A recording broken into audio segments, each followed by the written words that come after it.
expressed concern with the sue and settle process where third parties enter litigation in hopes of reaching a certain outcome.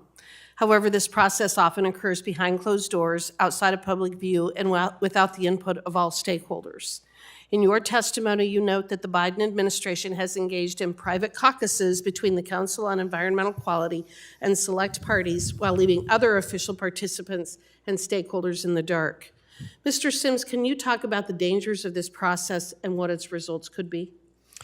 Yes, thank you for the question, Representative. As Chairman Bentz outlined in the beginning of this discussion, we did have a public process that culminated in 2020 with a record of decision. We do know the blueprint and the template for good public process.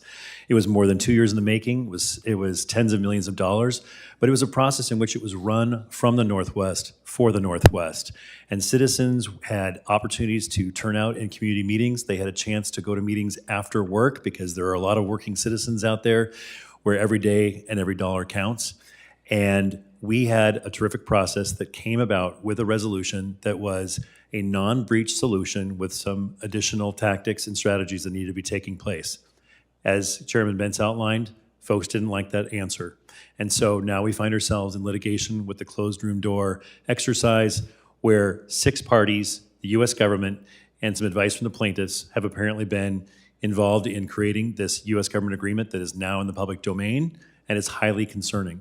I'd add as well that the projections around costs not are just from power, but from additional costs that would be ladled upon BPA and its ratepayers from, again, the program like the Mid-Columbia Restoration Program, which identifies some government entity is going to pay for it. And in our region, typically, the default, unfortunately, is Bonneville and its customers. Well, and that segues into my next question, which is what kind of opportunity cost economic analysis was done in relation to this proposal to breach the lower Snake River dams? Was there any?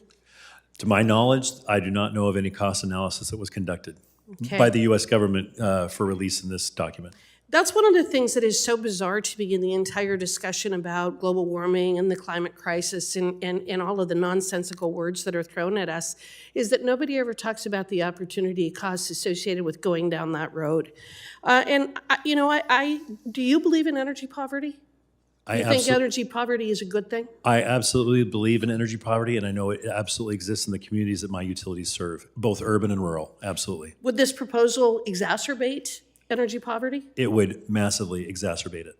Mr. Slater, do you believe in energy poverty? Do you think that's a good thing? There must be energy poverty where people are paying higher prices, yes. Do you think that's a good thing? Couldn't be a good thing. No. You don't think that's a good thing? Well, I don't either. Mrs. Falkenberg, do you believe energy poverty is a good thing? No, and the impacts for those that are most marginalized, that make the least amount of income, it ends up being a regressive burden. Yes, it does. And for our last witness, do you think that energy poverty is a good thing? Not a good thing, no ma'am. You know, almost every policy that this administration pursues results in energy poverty. In fact, they have adopted and are pursuing policies that are intended to increase the cost of energy because it's the only way that they can make wind and solar appear to be cost effective. I'm going to read something here because I think it's very important for us to keep going back to the moment that we're living in. This is a quote from an article that I read a couple years ago. The notion that government should impoverish actual human beings as a means of promoting, quote, the welfare of humanity is a pagan superstition on par with sacrificing individuals to the sun god. I think that kind of describes where we are at this moment in time. I'll read it again.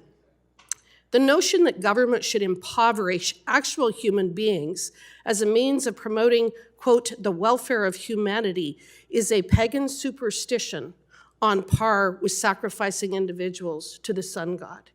I have one final question. Mr. Sims, do you think prosperous countries do a better job of protecting the environment than poor countries?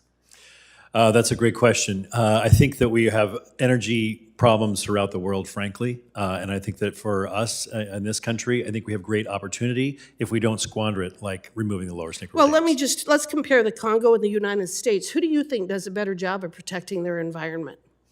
The Congo or the United States? Yes. I think presently I would say that right now we've got the United States, but we could lose that if we don't watch it. And we would lose it because if we lose our prosperity and adopt and pursue policies that destroy our economy. Is that right? We absolutely could have that prospect if we don't watch our energy system closely. Thank you very much, and I yield back. Thank you. Chair recognizes Congressman Duarte for 5 minutes. Thank you, Mr. Chairman. Thank you to the panelists today.